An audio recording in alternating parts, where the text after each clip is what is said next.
నమస్కారం, నేను మీ షణ్ముఖ్. ఈరోజు మన ముందర సీనియర్ జర్నలిస్ట్ అండ్ ప్రముఖ రాజకీయ విశ్లేషకులు సత్యమూర్తి గారు ఉన్నారు. నమస్కారం సార్. నమస్తే. ఎన్నికలు సమీపిస్తున్న తరుణంలో ఆంధ్రప్రదేశ్ రాష్ట్రంలో సంబంధించి వివిధ సర్వేలు విడుదల చేశారు. అందులో భాగంగా రైజ్ సర్వే కూడా విడుదల చేశారు. మిగతా సర్వేలతో పోలిస్తే ఈ రైజ్ సర్వే యొక్క ప్రత్యేకత ఏమిటంటారు సార్? ఇది రైజ్ సర్వే ఏంటి అంటే ప్రస్తుతం అక్కడ ఉన్న పొలిటికల్ సిచ్యుయేషన్ని కొంత అనాలిసిస్ చేశారు. వాళ్ళు మెయిన్గా చూస్తే శాంపులింగ్ ఎక్కువ ఉన్నది. రైజ్ సర్వేలో ఎక్కువ శాంపులింగ్ అంటే ఇంత పెద్ద ఎత్తున శాంపులింగ్ తీసుకోవటం అనేది సాధారణంగా ఈ రాజకీయ సర్వేలు చేసే సంస్థలు చేయటలేదు ఈ మధ్యకాలంలో. వీళ్ళు ఏంటంటే మొత్తం 1,89,000 శాంపుల్స్ తీసుకున్నారు. ఇది చాలా ఇంపార్టెంట్ ఆస్పెక్ట్ అనమాట. ఎందుకంటే శాంప్లింగ్ ఎంత ఎక్కువ ఉంటే అంత యాక్యురసీ ఉండటానికి అవకాశం ఉంటుంది. అంతే కదా. ఇప్పుడు 100 మందిలో ఒకళ్ళతో మాట్లాడటానికి 100 మందిలో 10 మందితోటి మాట్లాడటానికి తేడా ఉంటుంది. సో ఆ విధంగా రైజ్ సర్వే ఎక్కువ శాంప్లింగ్ తీసుకున్నది. అంతేకాకుండా మొత్తం కాన్స్టిట్యున్సీలు కూడా ఇప్పుడు ఆంధ్రప్రదేశ్లో 175 అసెంబ్లీ నియోజకవర్గాలు ఉన్నాయి. ఈ 175 అసెంబ్లీ నియోజకవర్గాల్లో మొత్తం 168 నియోజకవర్గాల్లో వీళ్ళ టీమ్స్ పనిచేసినాయి. అంటే శాంప్లింగ్ ఎక్కువ ఉంది, నియోజకవర్గాల కూడా ఎక్కువ కవర్ చేశారు. దానివల్ల వీళ్ళది కొంత యాక్యురసీ ఉండటానికి, ఎక్కువ యాక్యురసీ ఉండటానికి అవకాశం అయితే కనపడుతుంది.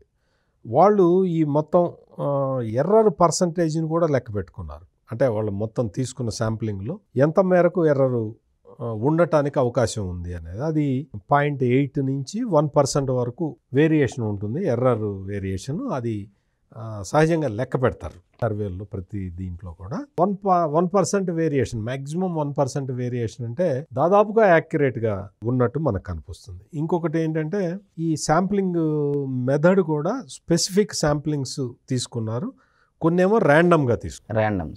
సో ఈ విధంగా చేయటం వల్ల కూడా సర్వే యాక్యురేట్గా రావటానికి అవకాశం ఉంటుంది. ఈ మొత్తం సర్వేని డిసెంబరు 15 నుంచి జనవరి నెల ఎండింగ్ వరకు కూడా తీసుకున్నారు. టైం ఫ్రేమ్ కూడా బాగా ఉంది, అంటే కన్వీనియంట్గా ఉంది. అన్ని కాన్స్టిట్యున్సీలు సర్వే చేయాలి కాబట్టి కొంత ఎక్కువ టైమే పెట్టుకున్నారు. ఇవన్నీ కూడా ఇందులో ఉన్న పెక్యులియారిటీస్ అన్నమాట.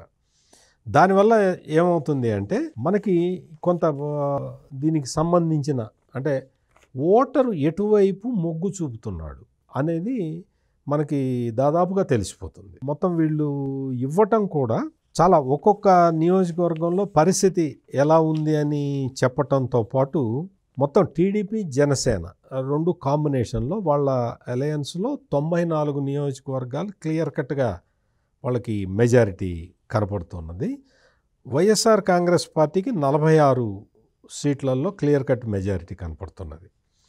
బాగా అంటే నువ్వా నేనా అన్నట్టు పోరాటం జరుగుతుంది. దాదాపు 35 నియోజకవర్గాలు పెట్టుకున్నారు. ఈ 35 నియోజకవర్గాలు ఏటైనా మొగ్గచ్చు. అంటే కీన్ ఫైట్ ఉన్న చోట అది తప్పదు. ఎందుకంటే మెజారిటీలు చాలా తక్కువ ఉండే చోటని కీన్ కంటెస్ట్ కింద లెక్కేసుకుంటారు. క్లియర్ కట్ మెజారిటీ ఉందనుకోండి, 30,000 దాటిన మెజారిటీ ఉంది అంటే అది క్లియర్ కట్ మెజారిటీ కింద లెక్క. అట్లా కాకుండా 5,000 లోపల మెజారిటీ ఉన్నవి కీన్ కాంటెస్ట్లో వేసుకుంటారు. ఈ విధంగా చూస్తే అంటే వీళ్ళు రైజ్ సంస్థ చేసిన సర్వేలో మనకి దీని మీదే మనం విశ్వసనీయత కూడా పెరుగుతుంది వాళ్ళకి. అంటే 35 సీట్స్ వాళ్ళు టైట్ కాంటెస్ట్లో వేశారు. ఈ 35 సీట్స్ ఎటుపోతాయి అనేది ఎవరు చెప్పలేని పరిస్థితి ప్రస్తుతానికైతే. ఇంకా రాబోయే రోజుల్లో ఇంకా కొంచెం క్లారిటీ వచ్చే అవకాశం ఉంటుంది. ప్రస్తుతానికి ఏంటి అంటే ఇంకా క్యాండిడేట్లని డిక్లేర్ చేయలేదు కదా, ఏ పార్టీ క్యాండిడేట్లను డిక్లేర్ చేయలేదు. ఎలక్షన్ వాతావరణం అయితే వచ్చి ఉన్నది రాష్ట్రం మొత్తం, కానీ క్యాండిడేట్లని ఇంకా డిక్లేర్ చేయలేదు. సో క్యాండిడేట్లను డిక్లేర్ చేసిన తర్వాత కొంత పరిస్థితి మారటానికి అవకాశం ఉంది. అయితే ఇది పార్టీ వైజ్గా చేస్తున్నదే కాబట్టి క్యాండిడేట్ ఎఫెక్ట్ వీళ్ళు పరిగణలోకి తీసుకున్నట్టు కనపట్టలేదు. ఏదైనా మొత్తం ఓవరాల్గా రాష్ట్రం మొత్తం యాంటీ ఇన్కంబెన్సీ ఫ్యాక్టర్, అంటే ప్రభుత్వ వ్యతిరేకత చాలా ఎక్కువగా కనపడుతూ ఉన్నది అనే ఒక అంచనా అయితే మాత్రం ఉన్నది. ప్రభుత్వ వ్యతిరేకత ఏ స్థాయిలో ఉంది, ఎంత శాతము ప్రభుత్వ వ్యతిరేకత కనపడుతుంది. కొన్ని నియోజకవర్గాల్లో ఏంటి అంటే ఒక మంచి అభ్యర్థిని పెడితే ఈ ప్రభుత్వ వ్యతిరేకత అంటే యాంటీ ఇన్కంబెన్సీని నిల్ చేసే స్థాయిలో ఉండదు, కానీ కొంత తగ్గించుకోవచ్చు. యాంటీ ఇన్కంబెన్సీ ఫ్యాక్టరు ఒక నియోజకవర్గం తీసుకున్నాం. ఒక నియోజకవర్గంలో 80 పాయింట్లు యాంటీ ఇన్కంబెన్సీ ఫ్యాక్టర్ ఉందనుకోండి. క్యాండిడేట్ కనుక మంచి క్యాండిడేట్ అయితే ఈ 80 పాయింట్లని యాంటీ ఇన్కంబెన్సీ పాయింట్లని 60కి తగ్గించుకోవచ్చు. ఈ యాంటీ ఇన్కంబెన్సీ పాయింట్లని తగ్గించుకోవటం వల్ల అతను బయటపడటానికి గెలవటానికి ఆస్కారం ఉంటుంది. సో అటువంటి పాయింట్లు మరి అంటే వీళ్ళు అటువంటివి కవర్ చేశారో లేదో ఇందులో లెక్కల్లో లేదు, కానీ ఓవరాల్గా వీళ్ళ ఫిగర్స్ చూస్తే మాత్రం ఇటువంటి ఫ్యాక్టర్స్ అన్నీ కూడా దృష్టిలో పెట్టుకొని చేసినట్టే కనపడుతున్నది. ఇది 94 సీట్లు తెలుగుదేశం జనసేనకి, 46 సీట్లు వైఎస్ఆర్ కాంగ్రెస్ పార్టీకి, 35 కీన్ కంటెస్ట్ ఉంటుందని వీళ్ళ అంచనా. కాబట్టి ఇది దాదాపుగా యాక్యురేట్గా ఉందనే చెప్పాలి. ఈ ఓట్ షేర్ పర్సంటేజ్ కూడా వాళ్ళు లెక్క తీశారు. లెక్క తీస్తే తెలుగుదేశం పార్టీకి ఓట్ షేర్ పర్సంటేజ్ చాలా పెరిగింది, చాలా దాదాపుగా 5-6% పెరిగింది. తెలుగుదేశం పార్టీకి ఏంటంటే 46.57% ఓట్ షేర్ చూపిస్తున్నారు ఈ రైజ్ సర్వేలో. వైఎస్ఆర్ కాంగ్రెస్ పార్టీకి గణనీయంగా తగ్గిపోయింది, దాదాపుగా 10% మైనస్లో ఉంది. వాస్తవంగా చూస్తే ఇంతకన్నా ఎక్కువే ఉంటుందని నా పర్సనల్ ఒపీనియన్. ఎందుకు అంటే యాంటీ ఇన్కంబెన్సీ ఫ్యాక్టర్ మొత్తం పార్టీ మొత్తం మీద పనిచేస్తుంది. సో అందుకని వాళ్ళకి అంటే రైజ్ సర్వేలో వైఎస్ఆర్ కాంగ్రెస్ పార్టీకి ఇచ్చింది 40.31% ఇచ్చారు, అంటే పర్సంటేజ్ ఓట్ షేర్. ఇది ఇంకా తక్కువ ఉంటుందని నా అంచనా, నా పర్సనల్గా నా అంచనా. వీళ్ళు ఏం చెప్పలేదు కానీ బట్ నా పర్సనల్ అంచనా వైసీపీ ఓట్ షేర్ ఇంకా తగ్గుతుంది అనేది. అదేవిధంగా జనసేన బాగా పుంజుకున్నది. జనసేన అంటే వాళ్ళకి పార్టీ నిర్మాణం చేయటంలో కొంత డిలే జరిగింది. ఆ డిలే జరిగిన కారణంగా ఇప్పటివరకు కొంత వెనకంజలో ఉన్నా కానీ ఈ మధ్యకాలంలో అంటే ఎప్పుడైతే పవన్ కళ్యాణ్ వారాహి యాత్ర మొదలుపెట్టాడో అప్పటి నుంచి జనసేనకి ఓట్ షేర్ పెరగటం మొదలుపెట్టింది. అదే ఇక్కడ రిఫ్లెక్ట్ అవుతున్నది. అంటే వీళ్ళు ఆ విషయాన్ని పరిగణలోకి తీసుకున్నారో మనకి స్పష్టంగా తెలియదు, కానీ జనసేన ఓటు బ్యాంకు మాత్రం బాగా పెరిగింది, బాగా ఇట్ ఈస్ విజిబుల్ అనమాట. అదర్స్ కంటే ఇండిపెండెంట్లు వాటికి 2.68% వాళ్ళు చూపించారు. ఈ మొత్తానికి చూస్తే ఇదంతా కూడా రియాలిటీకి దగ్గరగానే మనకి కనపడుతున్నది. Vote share in different castes and communities కూడా లెక్క తీశారు. ఇది ఒక పెక్యులియర్ విధానం. వైఎస్ఆర్ కాంగ్రెస్ పార్టీకి బీసీలలో 41.50% ఉంటే తెలుగుదేశం పార్టీకి 47% బీసీలు. అంటే గత ఎన్నికల్లో పార్టీని వదిలిపెట్టి వెళ్ళిపోయిన బీసీ వర్గాలన్నీ కూడా మెజారిటీ మళ్ళీ తెలుగుదేశంకి రిటర్న్ వచ్చినట్టుగా మనం అనుకోవచ్చు. ఎస్సీ కమ్యూనిటీ అనేది ఇంపార్టెంట్. ఆంధ్రాలో ఎస్సీ కమ్యూనిటీ, అందులో కూడా మాలా కమ్యూనిటీ చాలా ఇంపార్టెంట్. ఇందులో వైఎస్ఆర్ కాంగ్రెస్ పార్టీకి 44% ఉన్నారు. తెలుగుదేశం పార్టీకి అంతకుముందు బాగా తగ్గిపోయింది, ఇప్పుడైతే 39%కి వచ్చి ఉన్నారు. స్వల్ప తేడా. అంటే అది కూడా యాంటీ ఇన్కంబెన్సీ ఫ్యాక్టర్ వల్లే ఇంత పెరిగి ఉంటుంది ఎస్సీ పర్సంటేజ్.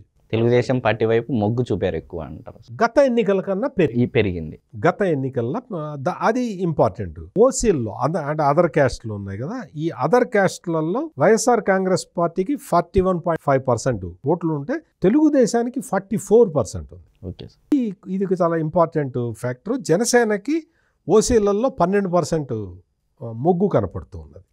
ఇవన్నీ కూడా చాలా పెక్యులియర్ విషయాలు. ఎస్టీల్లో కూడా పెద్ద ఎక్కువ తేడా ఏం లేదు, కానీ బట్ ఎస్టీల్లో కూడా కాన్స్టెంట్గా ఉన్నది. ఎస్టీల్లో వైఎస్ఆర్ కాంగ్రెస్ పార్టీ కొంచెం ఎక్కువ ఉంది, 3%. తెలుగుదేశానికి 41 ఉంటే వైసీపీకి 44% ఉంది. ఇప్పుడు అరకు పార్లమెంటు నియోజకవర్గం మొత్తం నియోజకవర్గం మొత్తం కూడా వైఎస్ఆర్ కాంగ్రెస్ పార్టీకి అనుకూలంగా ఉన్నట్టు ఇంతకు ముందర సర్వేలో కూడా తేలింది. రైజ్ సర్వేలో కూడా అదే విషయం వచ్చింది. అరకు పార్లమెంటు మొత్తం కూడా వైసీపీ వైపు ఉన్నది అని చెప్పి రైజ్ సర్వేలో తేలింది. ఇదే సర్వేలో ఇక్కడ అది రిఫ్లెక్ట్ అయిందనమాట. సో క్రిస్టియన్ పాపులేషన్లో తెలుగుదేశం బాగా మెరుగుపడ్డది. దాదాపుగా 40% ఉన్నది. జగన్మోహన్ రెడ్డికి ఇంకా 51% క్రిస్టియన్స్ జగన్మోహన్ రెడ్డి వైపే మొగ్గు చూపుతూ ఉన్నారు. సో ఇది రైజ్ సర్వేలో ఇది తేలింది. ముస్లిమ్స్లో మాత్రం ఎక్కువ మంది తెలుగుదేశం వైపు మొగ్గారు. ఇది చెప్పుకోదగ్గ విషయం. ఇది ఏంటంటే 44% ముస్లింలు తెలుగుదేశం వైపు వచ్చేసారు. దీనివల్లే ఈ మార్పులన్నీ జరిగినాయి. ఈ సీట్ల చేంజ్ ఇదంతా కూడా జరిగిందనేది నాకు ఈ సర్వే, అంటే వాళ్ళు సర్వే చేసింది మనం కాదు, రైజ్ సంస్థ సర్వే చేసింది కాబట్టి ఆ సర్వే ఇన్ఫర్మేషన్ మొత్తం చూస్తే ఇది కొంచెం యాక్యురేట్గా ఉన్నట్టే మనం చెప్పుకోవచ్చు. గత ఎన్నికలతో పోలిస్తే గత ఎన్నికల్లో అంత వేవులో కూడా జగన్మోహన్ రెడ్డి గారు వచ్చిన 151 సీట్లలో కూడా స్వల్ప తేడా, అంటే తెలుగుదేశానికి అంత వేవులో కూడా 40% ఓట్ బ్యాంక్ ఉంది. సో ఇతనికి ఒక 51% ఓట్ బ్యాంక్ ఉంది. సో ఈ 40 నుంచి 51 మధ్యలో బిట్వీన్ ఈ 10% మందిలోనే మనకు గవర్నమెంట్ డిసైడ్ అవుతుందని చెప్పేసి సర్వే చెప్పింది సార్. అట్లా ఉండదు. అట్లా సర్వేల్లో ఏంటి అంటే ఇప్పుడు లాస్ట్ టైం వచ్చింది ఉన్నది. ఇప్పుడు ప్రజెంట్ సిచ్యుయేషన్ అంటే 5 సంవత్సరాల తర్వాత 4 సంవత్సరాల 8 నెలలు 9 నెలలు అయిపోయింది కదా, ఇప్పుడు పరిస్థితి ఎట్లా ఉంది అనేది అది డిసైడింగ్ ఫ్యాక్టరు. ఎప్పుడైనా కానీ స్వల్ప తేడాతో గెలిచినా కానీ గెలిచినట్టే. ఓట్ల శాతం చాలా అంటే పెరగచ్చు, కొన్ని పార్టీలకి ఓట్ల శాతం బాగా పెరుగుతుంది కానీ సీట్లు రాకపోవచ్చు. తెలుగుదేశం పార్టీ కూడా జరిగింది అదే, అంటే ఓట్ షేర్ బాగా వచ్చింది కానీ మీరు చెప్పినట్టు స్వల్ప తేడాల్లో వైసీపీ గెలవడంతో వాళ్ళకి 151 వచ్చినాయి. ఇందాక మీరు చెప్పినట్టు కీన్ కంటెస్ట్ అని చెప్పేసే భాగంలో 5,000-6,000 ఓట్ల మెజారిటీతోనే చాలా నియోజకవర్గాలు తెలుగుదేశం పార్టీ కోల్పోవడం జరిగింది. సో ఈసారి దాన్ని రీచ్ అవుతుందని చెప్పేసి సర్వే చెప్తా ఉందా సార్? సర్వే అంటే అంత స్పెసిఫిక్గా లేకపోయినా తెలుగుదేశం పార్టీకి ఓట్ పర్సంటేజ్ పెరిగింది, వైసీపీకి తగ్గింది. అదొక్కటి లెక్కేసుకుంటే, ఆ ఫ్యాక్టర్ లెక్కేసుకుంటే నా అంచనా ప్రకారం ఈ కీన్ ఫైట్ ఉన్న కాన్స్టిట్యున్సీల్లో కూడా తెలుగుదేశమే ఎక్కువ స్థానాల్లో బయటపడటానికి అవకాశం కనపడుతుంది. మీరు చెప్పినట్లు జగన్మోహన్ రెడ్డి గారి యొక్క సాలిడ్ కమ్యూనిటీస్ అంటే vote bank SC community, minority, Muslim community. So వీటిల్లో కూడా గణనీయమైన మార్పు తెలుగుదేశం వాటి వైపు మళ్ళీందని చెప్పేసి మీరు చెప్తా ఉన్నారు. సో డెఫినెట్గా మీరు చెప్పిన దాని ప్రకారం చూస్తే తెలుగుదేశం పార్టీకే గెలవడానికి ఎక్కువ మార్గాలు ఉన్నాయంటారా? అంటే ఏంటి అంటే ఇక్కడ జగన్మోహన్ రెడ్డికి సంబంధించిన ఓటు బ్యాంక్ కాదు ఇది, ఇదంతా కూడా కాంగ్రెస్ ఓటు బ్యాంకు. అక్కడ కాంగ్రెస్ పార్టీ లేకపోవటం వల్ల జగన్మోహన్ రెడ్డి వైపు వచ్చింది. ఇది స్పెసిఫిక్గా మనం ఖచ్చితంగా గుర్తుపెట్టుకోవాల్సిన విషయం. ఈ ఓటు బ్యాంకు ఫ్లక్చుయేషన్స్ అన్నీ కూడా రైజ్ సర్వేలో తెలిసినాయి. ఇప్పుడు యాంటీ ఇన్కంబెన్సీ ఫ్యాక్టర్ బాగా ఎక్కువ ఉంది కాబట్టి ఈ స్వింగ్ తెలుగుదేశం వైపు కనపడుతూ ఉన్నది. మరి అయితే మనకి ఈరోజు ప్రముఖ విశ్లేషకులు సత్యమూర్తి గారు రైజ్ సర్వే గురించి చాలా బాగా వివరించారు. మరొక అంశంతో మళ్ళీ కలుద్దాం. నమస్కారం.